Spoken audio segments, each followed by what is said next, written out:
Assalamualaikum warahmatullahi wabarakatuh. Oke, hari ini kita akan berdiskusi tentang apa itu work ethic atau etika bekerja. Seperti sebelumnya, Anda semua sudah menyaksikan dua contoh interview kerja yang sebenarnya bukan yang paling sempurna ya.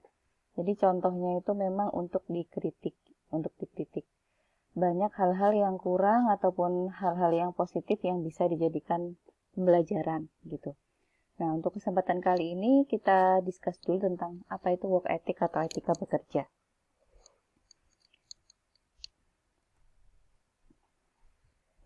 Sebenarnya kalau kita berada pada dunia ketimuran, work ethic ini sebenarnya bukan sesuatu yang tertulis. Jadi sesuatu yang istilahnya bersifat kultural atau budaya. Dan ini sebenarnya kalau Anda lihat semua bahwa ini juga sebenarnya terukur dan juga dipertanggungjawabkan. Tapi jarang sekali yang tertulis. Nah, ini merupakan nilai-nilai intrinsik yang tentunya antar daerah itu sangat berbeda. Misalnya di Surabaya, kemudian di luar Jawa dan yang lain-lain akan menyesuaikan dari norma di tempat sekitar. Nah, hal ini biasanya diaplikasikan atau disesuaikan dengan masing-masing karakter dari orang, karakter dari tempat kerja, dan juga apa sih yang sedang dilakukan. Salah satu contohnya adalah di dalam dunia olahraga, misalnya Anda bisa melihat bahwa karakteristik daripada etika bekerja yang bagus adalah pemain yang baik. Nah, ini kan sesuatu yang sebenarnya abstrak ya. Pemain yang baik itu seperti apa? Semua orang punya guidance, semua orang punya apa ya istilahnya, pandangan begitu. Orang yang baik ini kira-kira misalnya mungkin dia bermainnya bagus di lapangan, relationship-nya bagus, dan yang lain-lain.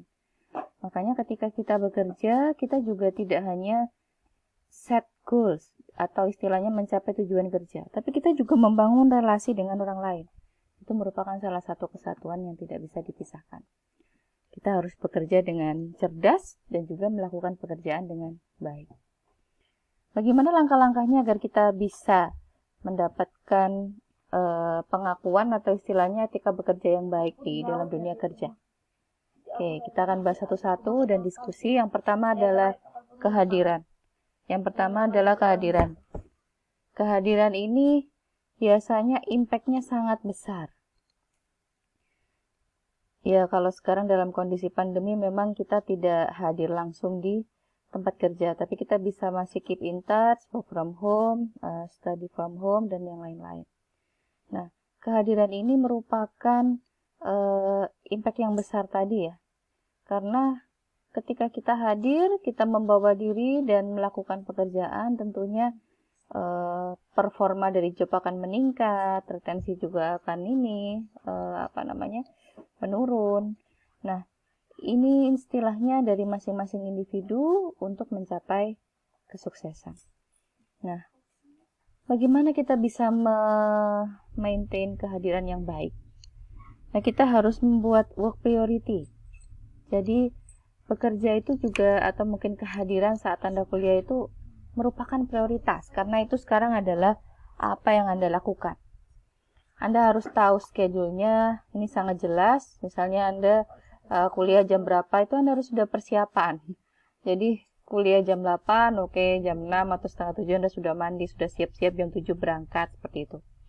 Nah, ini yang tidak kalah penting adalah Anda menggunakan men-set alarm. Biasanya bagi orang yang sering lupa atau istilahnya perlu ya untuk mengingatkan. Tidur yang cukup, tidak bermain game malam-malam, kemudian HP juga diletakkan jauh ketika tidur.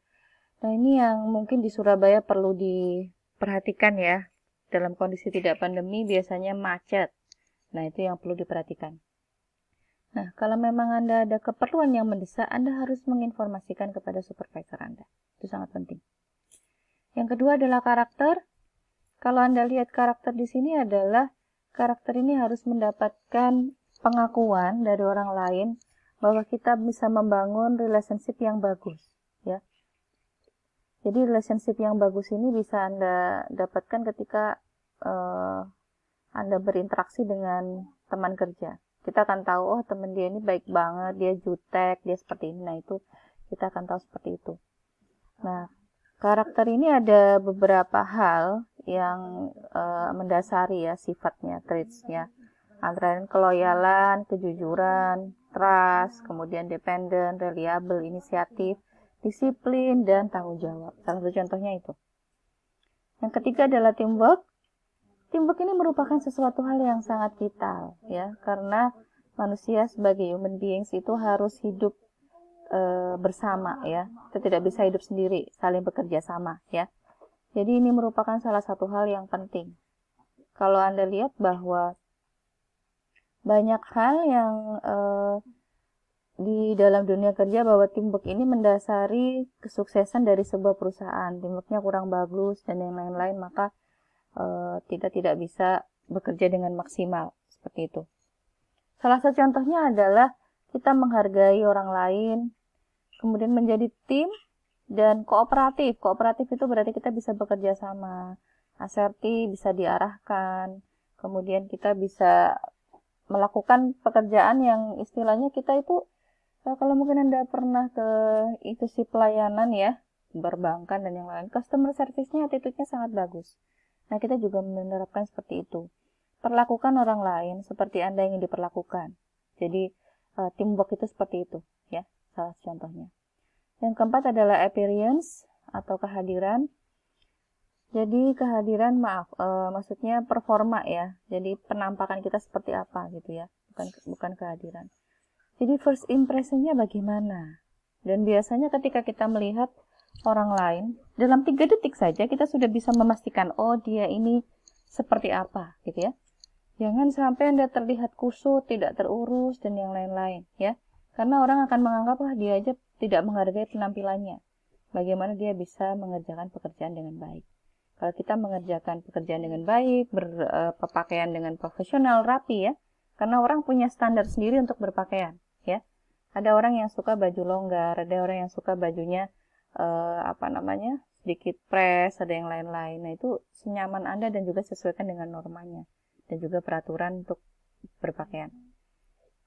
Yang kelima adalah attitude. Jadi attitude ini kalau Anda lihat ini sangat penting karena ketika Anda berhubungan dengan orang lain, attitude yang positif bisa menebarkan energi positif pada orang lain. Begitupun sebaliknya, ya. Jadi pastikan bahwa Anda ini benar-benar percaya diri dan memiliki ekspektasi yang realistik ya. Dan juga pastikan bahwa ketika Anda mempunyai attitude yang positif, Anda benar-benar juga menebarkan ke tempat kerja Anda ya. Nomor 6 adalah produktivitas. Jadi untuk produktif, masing-masing harus mengikuti prosedur atau SOP ya. Apa yang di-set oleh perusahaan itu. Misalnya hari ini targetnya Anda toolbox meeting atau safety induction pagi jam 8. Kemudian jam 9 sudah report, jam 10 sudah action. Misalnya jam berapa Anda sudah lakukan report harian dan yang lain. Anda harus mengikuti direction atau peraturan ya.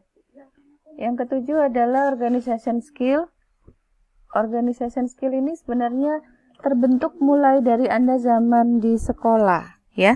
Jadi saat Anda sekolah, Anda sebenarnya sudah secara umum dan kuliah membentuk apa itu skill berorganisasi. Alhamdulillah kalau Anda yang di kuliah ini sudah aktif dalam himpunan atau mungkin BEM atau UKM-UKM yang lain, kita bisa belajar banyak sekali ilmu-ilmu organisasi atau berhubungan dengan orang dalam organisasi yang kita ikuti. Dan ini sangat penting sekali di dunia kerja. Pengalaman saya bekerja dulu, ketika saya merekrut orang, saya biasanya menanyakan, Anda mengikuti UKM atau mungkin ekstrakurikuler apa di kampus atau yang lain-lain. Kalau dia misalnya minim atau mungkin agak kurang, itu kemungkinan besar hampir saya temui bahwa relationnya dengan orang lain tuh kurang ya, kurang bagus, maksudnya kurang luas, kurang menyesuaikan, kaku dan yang lain-lain gitu ya. Kalau memang Anda set goal-nya oke, dia tidak terlalu perlu human relation, misalnya dia tingkat IT yang hanya berkutat dengan laptop dan yang lain-lain, yang porsi pekerjaannya lebih banyak itu maksudnya. Bukan berarti dia tidak berhubungan dengan orang lain. Nah, itu oke, Anda mungkin bisa accept, bisa terima, tapi nanti dia bisa istilahnya menyesuaikan di dunia kerja, ya. Jadi Anda perlu waktu untuk istilahnya mengenali, oh dia ini kira-kira bisa nggak ya bekerja dengan bijaksana di tempat kerja, bisa menyiapkan tugas dari rumah, atau bisa memanage kehidupan di rumah dan di tempat kerja. Karena orang organisasional biasanya mereka sudah terbiasa bekerja dalam tekanan, bekerja dalam deadline, dan yang lain-lain, gitu. Jadi, sedikit teknik simpel adalah Anda harus mempercayai bahwa masuk ke dalam dunia kerja ini Anda terkontrol, maksudnya dalam lingkup yang dikuasai oleh kerjaan itu. Jadi Anda harus, oke, saya bisa melalui sini semua. Dan jangan lupa Anda juga harus tidak malu untuk meminta bantuan, terutama kepada supervisor atau orang yang sudah lebih dulu di situ. Ya, jangan malu, Anda harus menanyakan, ya. Kemudian Anda memprioritaskan apa sih yang penting, kemudian set waktu, ya.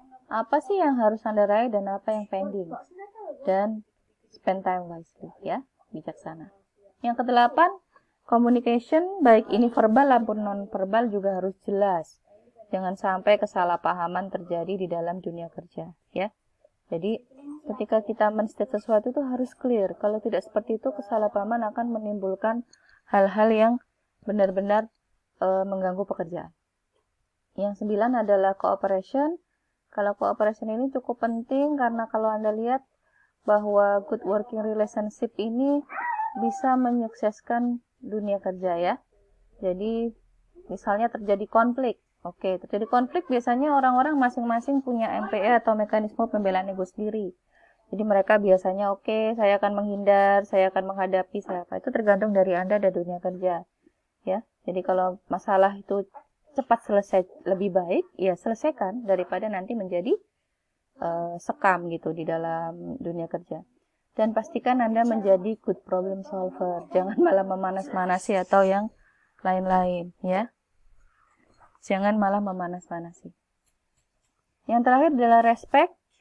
Respect ini bisa diberikan kepada baik staff kita yang leveling jabatannya lebih rendah dari kita, lebih tinggi daripada kita juga seperti itu, ya. Jadi tidak harus memang on the top kita, tapi semuanya juga mendapatkan penghargaan. Kalau Anda pernah dengar mungkin performance appraisal, masing-masing orang itu dinilai performance appraisal 360 derajat, dinilai oleh atasan, teman kerja, dan juga di bawahnya staff, atau mungkin orang yang tidak dikenal tapi pernah berinteraksi, ya. Nah, ini merupakan hal-hal yang penting untuk itu. Oke, insya Allah itu sekian untuk diskusi hari ini tentang etika bekerja. Silakan Anda meninggalkan diskusi dan pertanyaan. Oke, terima kasih. Semangat Ramadan ke hari ke-11 ya hari ini, ya. Semoga nanti insya Allah kita diberi kekuatan Allah sampai Idul Fitri nanti untuk selalu bersemangat dan menjaga amal kita di bulan Ramadan, ya. Assalamualaikum warahmatullahi wabarakatuh.